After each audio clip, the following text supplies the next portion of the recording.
자, 오늘은 갑자기 낮에 그런 생각을 해봤어요. 거짓말이 왜 그렇게 나쁜 것일까? 다른 죄에 비해서 거짓말을 하나님께서 굉장히 중하게 생각하시고 뭐라고 하셨냐면 거짓의 압이다. 사단을 거짓의 압이다. 이렇게 얘기하실 정도로 사단에 비유할 정도로 거짓의 죄를 비중 있게 말씀하셨거든요. 그렇다면은 우리가 사단이 뭐 거짓의 압이라면은 거짓말이라는 거를 사람이 이길 수가 있을까요? 거짓말은 다른 죄와 달리 사람이 이기지도 못하고 사심을 얻기도 쉽지 않나 그런 생각이 들었어요. 왜 그럴 것 같아요? 거짓말은 내가 들은 사람이 어떤 게 진실인지 모르기 때문에 그 거짓을 이용해서 진실을 덮고 있기 때문에 그 자체가 진실이 되는 거예요. 전에도 한번 뭐 이런 비유를 들었는데, 예를 들어서 A라는 사람이 있는데, B라는 사람이 너 욕하더라, 아니면 이런 말을 하더라, 라고 했는데, C에 대해서 이런 말을 했는데, C라는 사람이 그 이야기를 A라는 사람한테 듣고서 당사자한테 물어보니까, 나는 그런 말 한 적 없다고 그래요. 그래서 그 C라는 사람이, 야, B는 나한테 그런 말 한 적이 없다고 그러던데 하고 A한테 얘기를 하니까 A가 뭐라고 그래? 야, 그러면 그 말을 지가 했다고 하겠냐? 이렇게 되면 C는 B가 거짓말하는지 A가 이간질을 하는지 알 수가 없어요. 무슨 말을 하고 싶냐면 어떤 사회가 있는데 거짓이 난무할 때까지는 그래도 괜찮아요. 개선의 여지가 있어. 근데 거짓이 이미 그 사회를 지배하고 있다. 그러면은 참 되돌리기가 쉽지 않을 것 같아요. 왜냐하면 그 거짓이 일반적으로는 이미 진실이 되어 있기 때문에 그거는 참 개선이 안 될 것 같다는 생각이 갑자기 들었어요. 그래서 그런 사회는 소돔과 고모라로 가는 게 아닐까. 특별히 하나님께서 어떤 상황을 만드셔 가지고 '아 이게 아니네.' 라는 하나님께서 역사하시지 않으면은 손을 대시지 않으면은 그 사회는 진실이 어디 있는지 모르는 사회이기 때문에 거짓을 진실이라고 믿고 작동하는 사회이기 때문에 결국엔 소돔과 고모라의 길을 가지 않을까 그런 생각이 들더라고요. 그래서 거짓은 그거를 진실이라고 믿는 사람들이 많아지면은 개선이 어렵겠다. 그래서 거짓은 무섭구나. 왜 하나님께서 사단의 상징을 뱀으로 하셨는지, 혀가 두 개잖아요, 뱀이. 두 갈래로 갈라진 혀잖아요. 왜 뱀을 상징으로 쓰셨는지, 사단의 상징으로 쓰셨는지, 그냥 이해가 되더라고요. 뭐, 성경 얘기를 제가 파악하게 강의식으로 하다 보니까 무슨 고구마 먹은 것처럼, 물 없이 고구마 먹은 것처럼 힘들기도 하고, 듣는 사람들은 좀 성경에 대한 기본적인 지식이 있어야 말을 알아듣는데, 뭐, 우리 성도님 같은 경우는 성경을 한 10독을 하셨으니까 그래도 믿고 하긴 하는데 그것도 쉽진 않은 것 같아요. 어떤 때는 무슨 말인지 잘 못 알아듣는 경우가 있더라고요. 그래서 오늘은 가볍게 에피소드로 여담 한두 개 하고 지나갈까 합니다. 거짓에 대한 얘기를 했는데 하나 더 해볼까요? 그리스도인들의 전도가 멈추어지지 않는 이유가 뭘까요? 그것도 한번 생각해 봤어요. 전도란 무엇인가? 하나님께서 행함이 없는 믿음은 죽은 믿음이라고 했는데 그 행함이란 게 뭘까? 이런 생각을 해 봤어요. 그 행함 중에서 가장 가치 있는 게 전도이겠죠. 사람의 생명을 구원하는 일이니까. 예수 그리스도께서 십자가에 못 박혀서 달려 돌아가시기까지 사랑한 온 인류를 구원하시기 지치기를 그렇게 원수도 사랑하라고 하면서 십자가를 지셨잖아요. 한 명이라도 더 건져내는 게 하나님의 일에 참여하는 일이 아닐까, 동참하는 게 아닐까, 그런 생각이 들었고, 또 그리스도의 피값이 한 방울이라도 헛되이 흘리지 않게 하는 게 전도가 아닌가, 그런 생각이 들었어요. 어떤 사람을 사랑하는데 가장 그 사람을 사랑하는 최고의 가치가 뭘까요? 사랑의 절정, 그 사람의 생명을 구하는 거겠죠.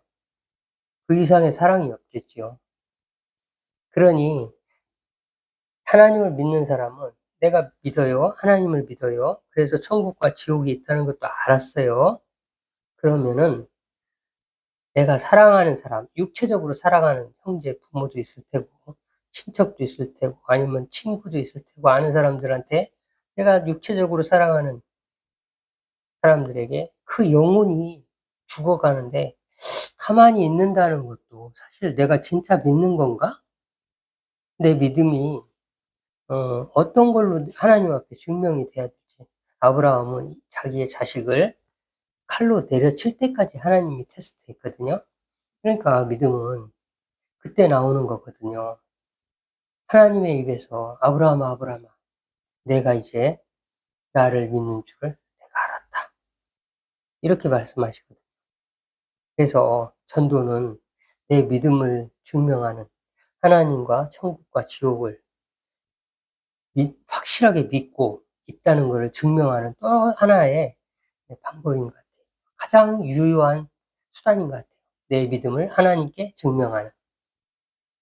진짜 믿으면 내가 사랑하는 사람들이 지옥에 가는 것을 그냥 보겠냐고요.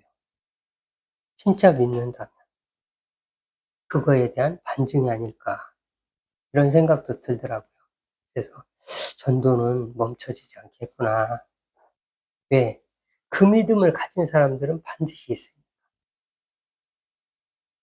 그런 생각이 들었어요. 그래서 아는 것이 믿음이 아니고, 특히 이제 우리 같이 설교하는 사람들은 조심해야 될 게, 성경을 아는 게 믿음이 아니고, 하나님께서는 그 행한 열매를 보고 그 나무를 판단하듯이 행한 것을 가지고 하나님께서 믿음을 판단한다고 하셨거든요. 그런 거 보면 하나님께서는 굉장한 공의예요. 성경을 아는 지식은 내가 뭐 예를 들어서 신학교를 간다든지 하면은 더 잘 알 거 아니에요. 그렇잖아요. 그러면은 신학대학 졸업장이 천국 가는 열쇠면은 다 신학교 가야 되는 거 아니에요? 그러므로 아는 것은 믿음이 아니에요. 행하는 게 믿음이지. 그래서 성경 곳곳에는 알고 행함까지 가야지 내 믿음이 크다, 이런 말씀하셨거든요. 예수님께서 하신 말씀이에요. 그래서 행하는 믿음, 행하는 믿음을 가져야 되지 않을까. 우리가 그거는 굉장히 공의로운 거예요. IQ도 하나님이 주신 거고요. 누구는 큰 달란트를 주고 누구는 작은 달란트를 주고 또 이해도도, 어떤 걸 이해하는 거, 깨닫는 것도 하나님께서 해 주시는 거잖아요. 그것도 하나님께서 누구는 깨닫게 해 주시고 누구는 덜 깨닫게 해 주시고, 여기까지, 어떤 사람은 여기까지.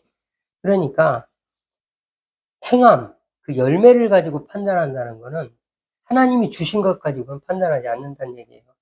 잘난 것 가지고는, 아는 것 가지고는 하나님 앞에 설 수가 없는 거죠.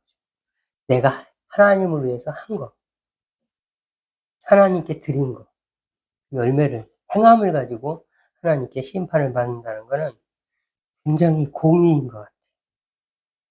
못난 사람, 잘난 사람 없는 공의인 것 같아요. 그래서 지하철역이나 이런 데, 뭐, 지하철 내부죠. 역이나 지하철 안에서도 막 이렇게 예수 믿으라고 돌아다니는 사람들 보면 저는 내가 과연 저 사람들보다 하나님 앞에 서면은 위에 있지는 않겠다.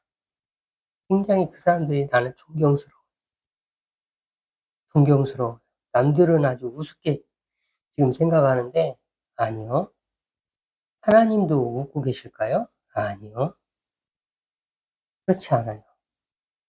하나님 앞에 서면 참으로 놀라운 것을 보게 되지 않을까. 우리가 생각지 못한 것을 보게 되지 않을까. 성경 말씀을 보면 그래요. 그렇습니다. 오늘은 출애굽기 이제 시내산을 향해서 갑니다. 시내산이 딱 3개월 만에 도착하게 되는데, 출애굽해서 3개월 만에 도착하는데 시내산을 가는 이유가 있어요. 율법을 받으러 가요. 결국엔 율법을 향해서 이스라엘 백성들이 진군을 하는데, 이제 홍해를 건넜잖아요. 지난주까지. 홍해를 건너고 나서 에담 광야에 이제 에담 쪽에 건너가고, 에담에서 이제 아래로 내려와가지고 어디에 이르냐면, 지난주에 잠깐 얘기한 것 같은데요. 12샘하고 70그루의 나무, 얘기한 것 같은데, 종려나무예요. 종려나무. 시팀나무가 아니라 종려나무인데, 종려나무가 뭐냐면, 예수님 여기 예루살렘 입성하실 때 사람들이 열광하면서 호산나 호산나 해가면서 흔든 나무가 종려나무예요. 그래서 그 흔든 열광하던 사람들이 다시 이제 변해서 얼마 안 있다가 십자가에 못 박으셔서 이렇게 외치는 사람이 되죠. 그게 우리들의 모습이에요. 출애굽하면서 이스라엘 백성들이 순간순간 이렇게 하나님을 배역하는 모습들을 볼 때, 과연 우리는 그 사람들하고 다른가? 아니요. 우리들의 모습을 보여주고 있는 거예요. 우리도 또한 똑같아요. 삶에 지쳐서 어렵고 힘들 때는 언제 내가 예수 믿었냐는 듯이 생각지도 못한 감정들이 올라오고 그러거든요. 그래서 우리들의 모습을 하나님께서는 잘 다듬으라고 출애굽을 통해서, 출애굽을 뭐라고 그래요? 광약교회라고 그러잖아요. 예수님이 하신 말씀이고 스데반 집사님이 하신 말씀이에요. 요한복음에도 광약교회, 사도 바울도 광약교회라고 교회라고 그랬어요.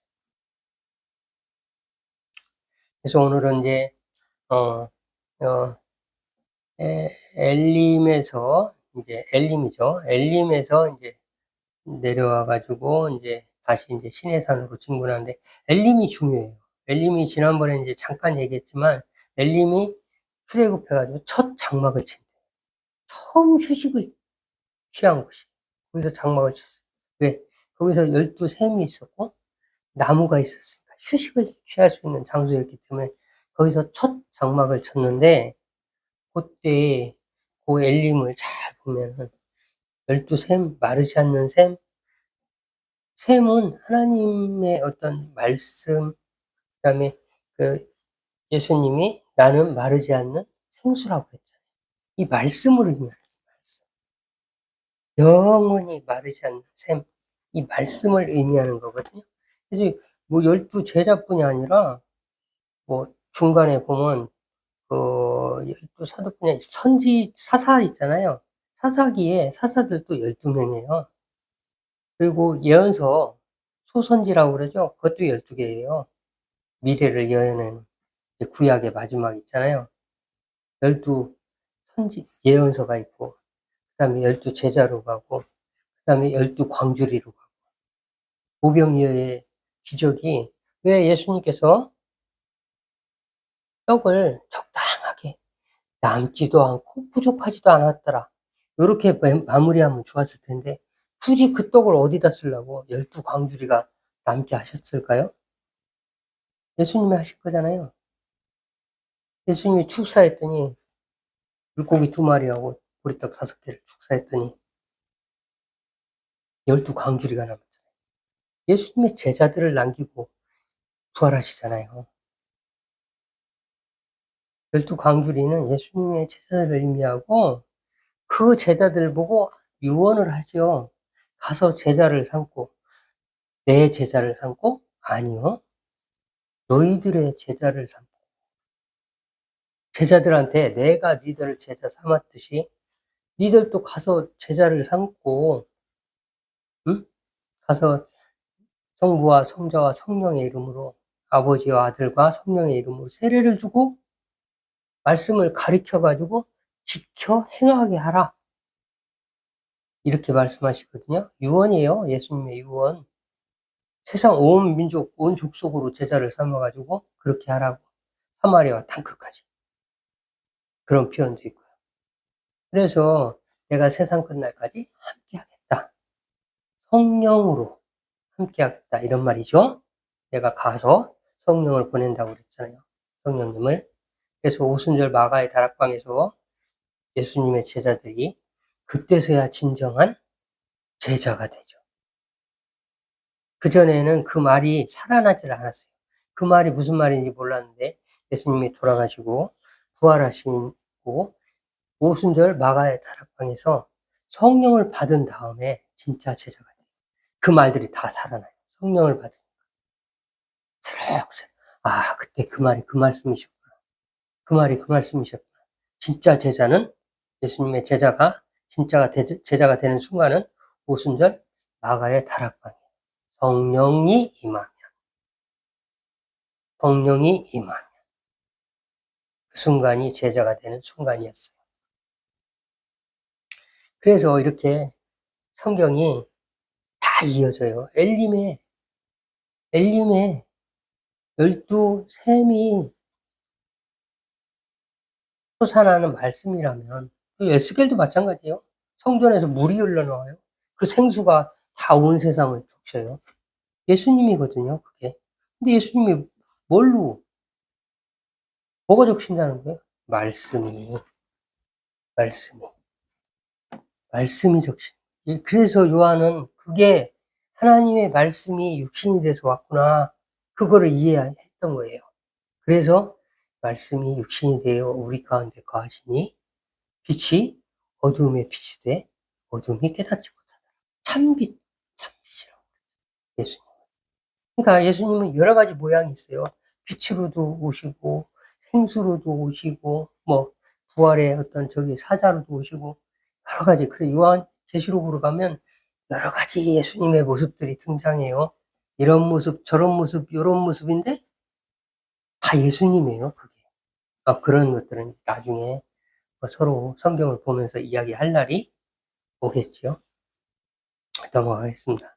그래서 출애굽에서 모세가 노래를 하고 미리암이 소고를 치고 막 하고 그 15장 그 끝절이 출애굽해서 막 춤추고 노래하고 모세의 노래, 미리암의 막 춤 이런 게 나오고 그 뒷절이 그 장도 안 끝났는데 그 장의 마무리가 엘림에서 장막을 치는 거예요.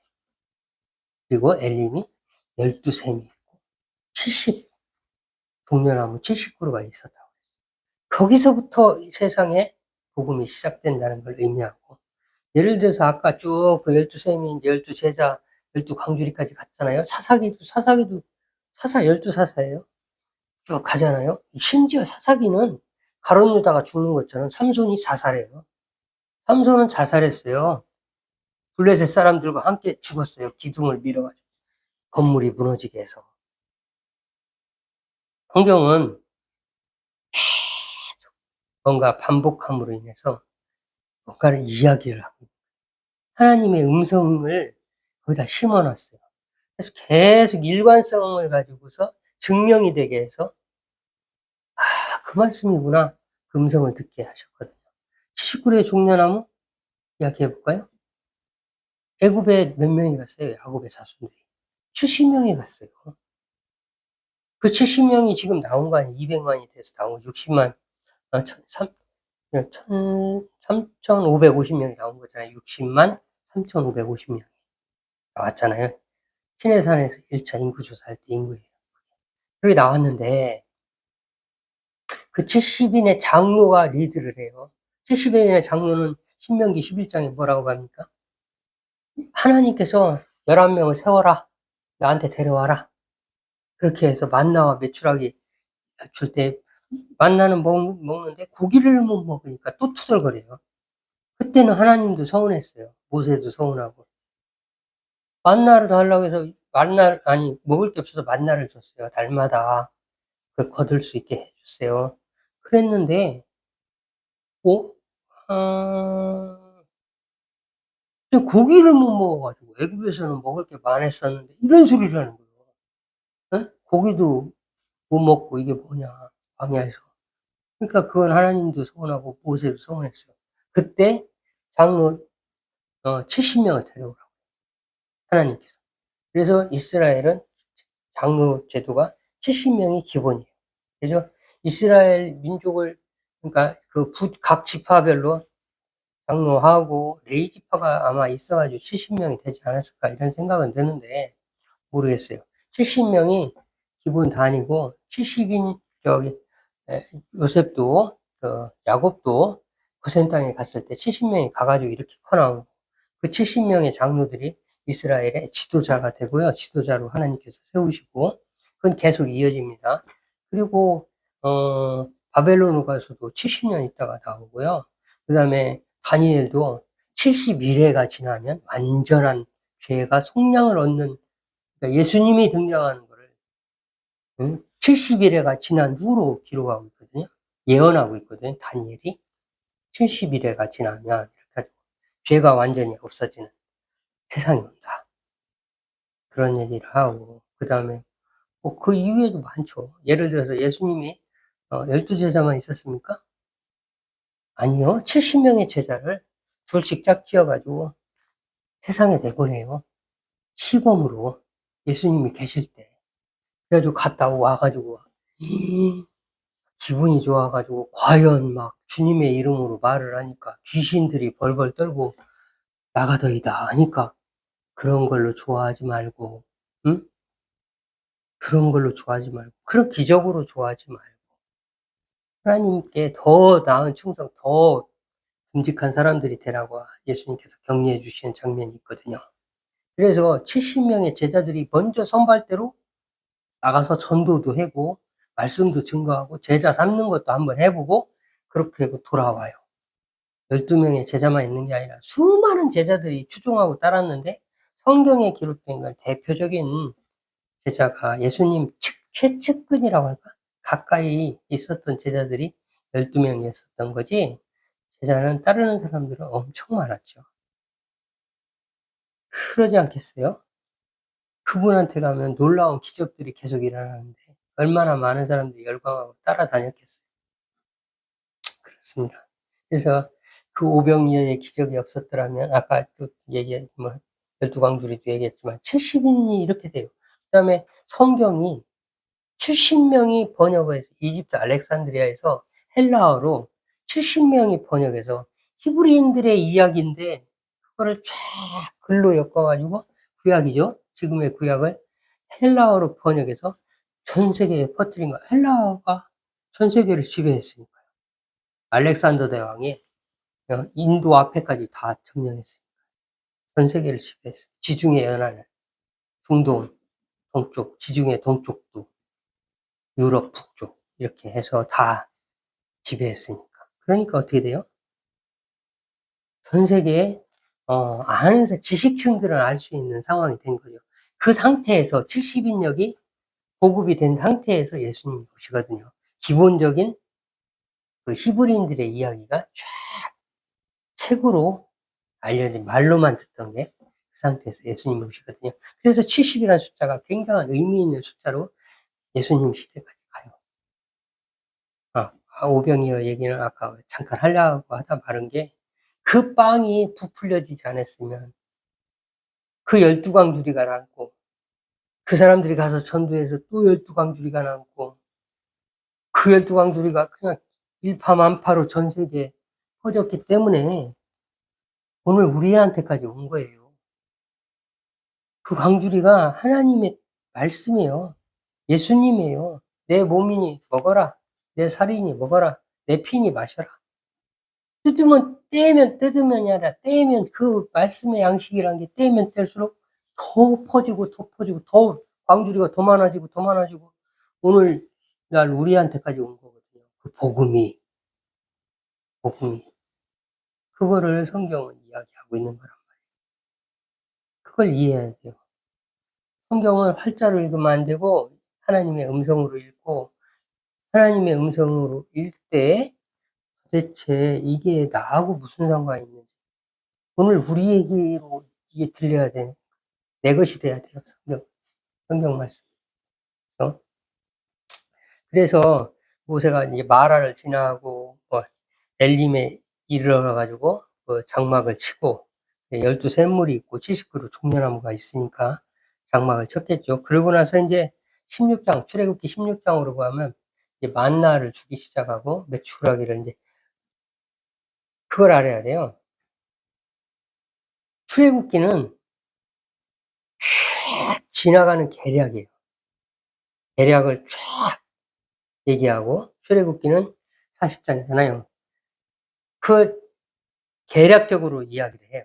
그 다음에 레위기에 가면 출애굽기 안에서 레위기 제사법에 관한 거를 뽑아가지고 자세하게 얘기를 하고 그 다음에 민수기 가면 출애굽기에서 쫙 지나갔던 것 중에서 백성의 세마는 거 어떤 거는 하나님께서 용서하시지 않고 어떤 거는 예를 들자면 그런 거죠. 여기서는 쭈쭈쭈쭉 해서 저기 여기 쭉 지나간다면 거기는 디테일하게 고라의 반역이라든가 아니면은 뭐 불뱀 사건이라든가 뭐 이런 것들을 쭉 디테일하게 하나님한테 반역한 그러니까 미리암 같은 경우 예를 들어서 그 나병에 걸리는 일이라든가 예? 그리고 나병 났을 때까지 진군하지 못하고 있다가 다 낫고 난 다음에 합류를 하고서 미리암이 합류를 하고서 진군을 하잖아요. 그런 것들을 디테일하게 하나님의 백성을 세는 것, 내 것인 거, 내 것 아닌 거를 구분하는 민수기는 제사법은 제사 하나님 앞에 드리는 제사 두 번째 그거 하나 하고 지금으로 얘기하면 목사들 얘기 제사장의 삶 제사장이 어떻게 돼? 지금으로 얘기하면 뭐 사두개인 바리새인 서기관 이런 것들이 그런 거잖아요. 사실은 설교하는 사람들이 자기들 얘기를 안 할 뿐이지 사실은 사두개인 바리새인 서기관들이 뭡니까? 예를 들어 지금 목회자 그다음에 뭐요 대학 교수 신학생들 가르치는 신학대학 교수 그럼 서기관들이 뭐예요? 성경을 연구하는 사람들 성경 연구하는 사람들이 있어요. 따로 신학대학 교수도 아니고 목사도 아닌데 성경 연구할 뭐 물론 이제 목사나 타이틀은 가지고 있겠죠. 신학은 다 했을 테니까. 성경 연구하는 사람들 그런 거예요. 서기관이 율법을 연구하고 율법학자 서기관 율법 그렇습니다. 그래서 내 얘기는 그런 얘기를 하고 있어요. 제사법하고 좀 아까 얘기한 그 사람들 얘기. 레위인과 제사장.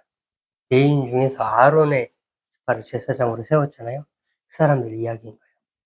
그래서 그다음에 또 그렇게 해서 이제 뭐 성경은 구성이 되는데 진행이 되는데 그러다 보니까 출애굽기는 라프하게 지나가요. 만나와 메추라기를 먹게 되고 시작하고 르비딤 가가지고는 어떤 일이 생기냐면 르비딤에서는 거기서도 물이 없다고 반석을 쳐가지고 이제 여기서는 출애굽기에서는 쭉쭉쭉쭉 지나가지만 이제 민수기에서는 반석을 치는데 내가 물을 내랴 내가 너희들을 위해서 물을 내랴 하고 모세가 하나님에게 영광을 돌리지 않고 반석을 치게 되죠. 그런 것들은 출애굽기에는 없어요. 그래서 쭉쭉쭉쭉 스키가 지나가요. 출애굽에 관한 일들만 쭉쭉 지나가요. 그래서 르비딤에서는 반석에서 물을 내고 거기서도 불평불만이 물이 없어서 불평불만하는 이스라엘 백성에게 물을 내고 그 다음에 이제 거기서는 아말렉과 전쟁을 해요. 아말렉과 전쟁을 할 때 중요한 게 있어요. 아말렉은 누구의 자손인지 알아요? 에서의 자손이에요. 에서의 큰아들이 엘리바스예요. 엘리바스라는 사람이 첩을 얻어요. 또 첩을 얻어요. 에서가 뭐 이방 여자들하고 결혼해가지고 어머니에 근심이 됐는데 에서와 마찬가지로 에서의 장자가 첩을 얻는데 딥나란 첩을 얻어가지고 낳은 게 아말렉이에요. 그래가지고 이스라엘 백성들한테는 6촌이나 8촌에 해당되는 사람들이 지금 나온 이스라엘 백성들하고 야곱의 자손들이니까 그렇게 뒤에서 연약한 사람들 그러니까 진에서 좀 떨어진 따라오지 못하는 연약한 사람들을 뭐 임산부도 있을 테고 노약자도 있을 테고 그런 사람들을 그렇게 뒤에서 사람을 죽였어요. 그러니까 하나님이 그 아주 사악함에 대해서 아말렉은 이 세상에서 그 이름도 남기지 말고 멸하라고 이렇게 하거든. 내가 그렇게 하겠다 이렇게 얘기하는데 나중에 그 씨들이 과연 그렇게 사울이 죽을 때도 아말렉 그 사람한테 이제 사람과 엮이고요. 아말렉하고 싸우기도 하고 전쟁도 하고 엮이기도 하고 그다음에 에스더에서 하만 하만이라는 사람 유대인들 다 죽이려고 했던 사람이 아말렉 사람.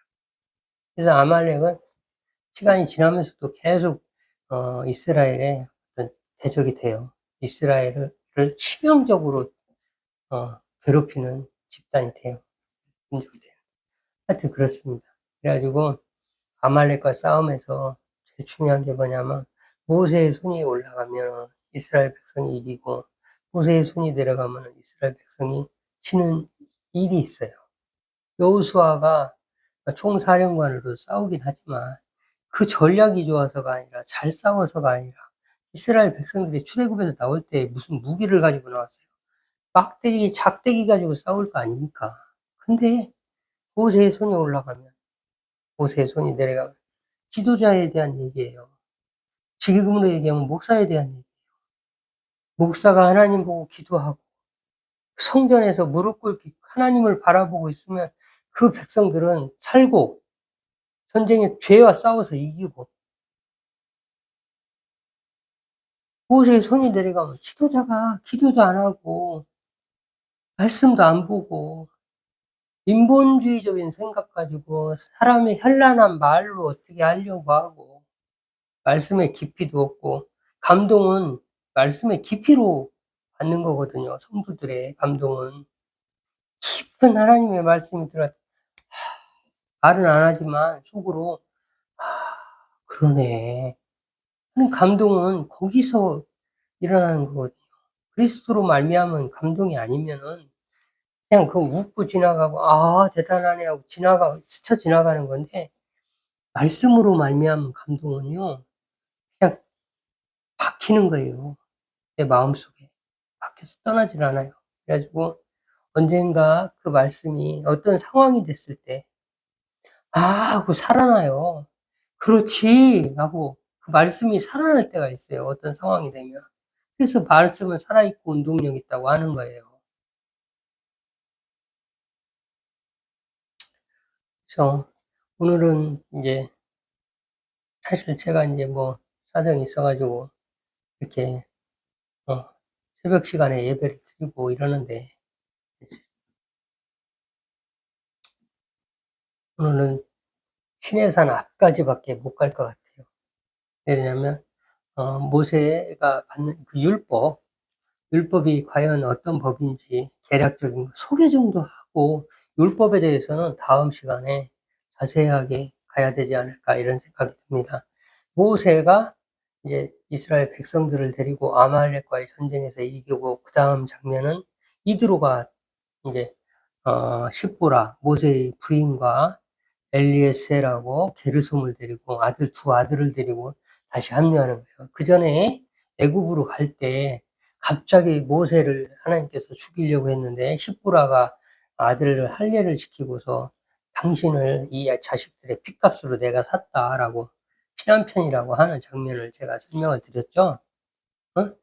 그때 하나님이 살아계심을 십보라에게도 보여줘 가지고 하나님의 일을 마음대로 하러 가게 십보라에게 하나님이 하신다는 것을 보여주고 그런 얘기를 자세하게 설명이 들었어요. 그래서 그 사람들이 과연 내가 보냈던 남편이 뭘 했는지 그걸 듣고서 이드로가 장인이 자기도 이방 신의 제사장 아닙니까? 미디안 제사장이었어요. 근데 이드로가 십보라가 게르솜이 엘리에셀이 그 가족이 완전히 변해가지고 하나님을 찬송하리로다 해가면서 제사를 드려요. 이드로가 그 이야기를 다 이제 모세가 애굽에 가서 한 일들 듣고 나서 그때 이제 십보라가 남편 같이 출발했는데 하나님께서 모세를 죽이려고 하는 그 상황을 이렇게 모면하고 나서 또 아들을 데리고 돌아가잖아요. 당신의 일을 해라. 이런 뜻이거든요. 하나님께서 시키신 일을 잘 해라. 우리 걱정을 하지 말고. 이렇게 간 거거든요. 하나님께서, 제가 설명할 때 그랬어요. 베드로의 장모의 열병 설명하면서 하나님이 살아계신 걸 딱 보여줌으로 인해서, 그래, 자네 이제 그분, 주님 따라다니는 거 나는 이제 뭔지 알았네. 그분이 구세주인 거 알았네. 하나님의 아들인 거 알았네. 그렇게 안심하고 따라다녀도, 안심하고 따라다닐 수 있게 그렇게 하나님께서 다 만들어 가시는 거거든요. 하나님의 일을 할 수 있게 상황을 만들어 가신 거거든요. 안 그러면 결혼한 베드로가 처자식은 팽개치고 누구 따라다닌다고 장모님이 얼마나 그런 생각 안 들어요? 그거를 다 해결하고 데리고 다니는 거예요. 하나님의 살아계심을 보여주고. 고향에 가서 선지자가 대접을 받은 적이 없어요. 엊그저께까지 빨개 벗고, 쟤 누구 아냐? 하고 하던 그게 갑자기 하나님의 아들이라고, 주님 하고, 이게 안 되는 거예요. 근데도 가서 이렇게 한 거는 그 사람들한테 하나님께서, 주님이, 예수님께서 당신이 선지자로서 적어도 그 사람들이 하나님의 아들까지는 아니래도 이분은 하나님의 사람이로구나 정도까지는 보여줘서 그 제자들이 따라다녀도 야, 너 빨리 안 올래? 집에 안 돌아올래? 이 소리는 안 나오게 하나님이 다 만들어가요. 예수님은 고향에 가서 대접을 못 받았어요. 쫓겨났어요. 오히려 도로에 맞을 뻔했어요. 그게 되지가 않는 거예요. 엊그저께까지의 응?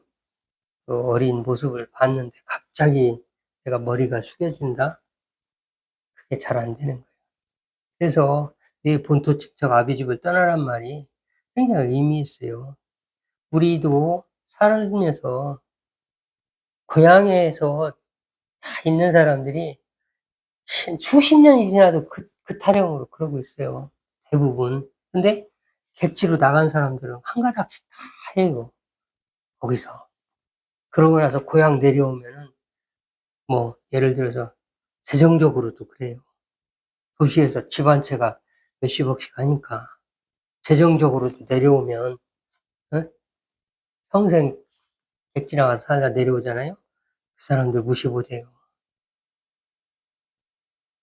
그래서 고향을 떠나지 않은 사람들은 30년 전이나 지금이나 똑같이 생활하고 있더라고요. 굉장히 성경대로만 살면 돼요. 말씀대로만 살면 이게 아주 오묘함이 있어요. 하나님의 말씀이 영적인 것만 있을 것 같죠? 아니요. 그대로 하면은 육적인 것도 해결되고 영적인 것도 해결되는 그 오묘함이 있어요. 네. 그래서 세상에서 이제 율법 소개만 하고 끝낼게요. 세상에서 두 번째 법이 등장해요. 율법이. 시내산에서. 이제 이도로가 천부장, 백부장, 50부장, 10부장 제도를 만들고, 그 다음에 시내산에 도착하지요. 이도로는 돌아가고, 장인은 돌아가고, 그 다음에 십보라하고 이제 게르소모고 엘리에셀 두 아들은 남고, 그렇게 됩니다. 여기에서 시내산에 도착하는데, 시내산에 도착해서 이제 하나님께서, 율법을 주시는데, 그건 이제 자세한 얘기는, 다음 시간에 하기로 하고, 율법이 두 번째 법이에요. 첫 번째 법은, 하나님의 첫 번째 법은 에덴에서 있었어요. 내가 정령 죽으리라. 선악과란 말 없어요. 선악을 알게 하는 나무. 동산 중앙에 있는 선악을 알게 하는 나무에 열매를 따먹으면, 열매를 먹으면 내가 정령 죽으리라. 이렇게 하셨어요. 첫 번째 법의 어떤 특징은 명령이었어요. 하나님의 일방적인. 아담과 하나님 사이에 이렇게 계약을 맺은 게 아니라 하나님의 일방적인 명령이었어요. 내가 정령 이것을 먹으면 내가 정령 죽으리라.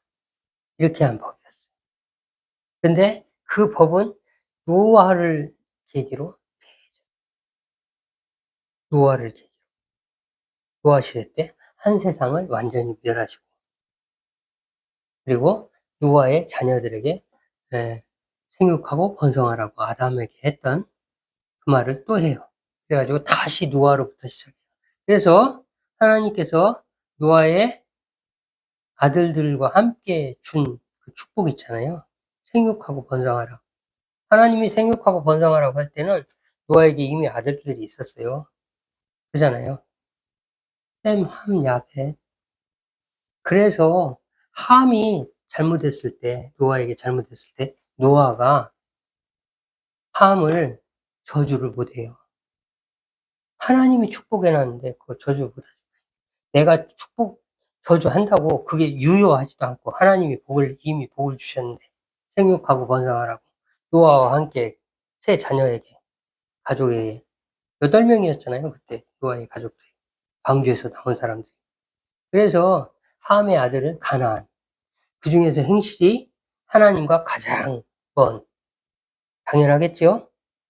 가인의 길을 가고, 에덴으로 얘기하면, 홍수 이전의 시대로 얘기하면, 가인의 길을 가고 있는 가나안에게.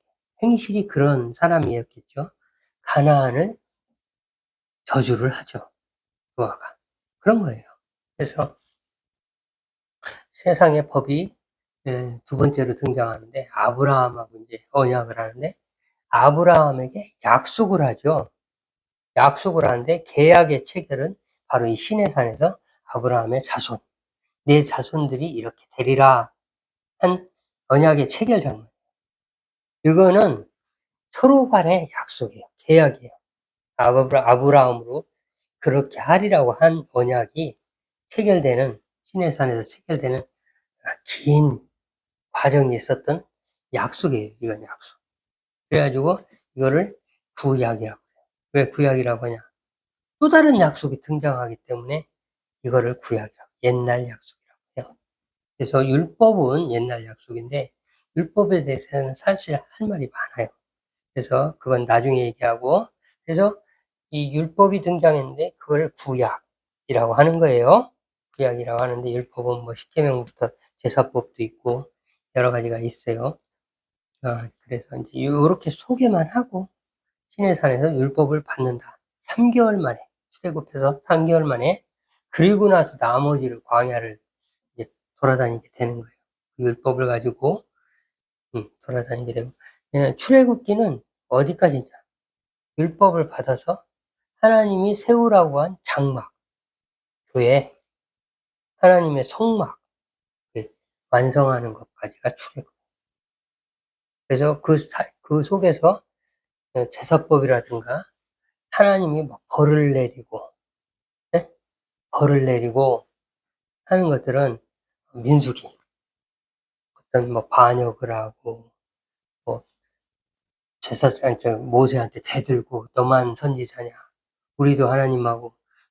모세는 하나님하고 직접 대면한 사람이에요.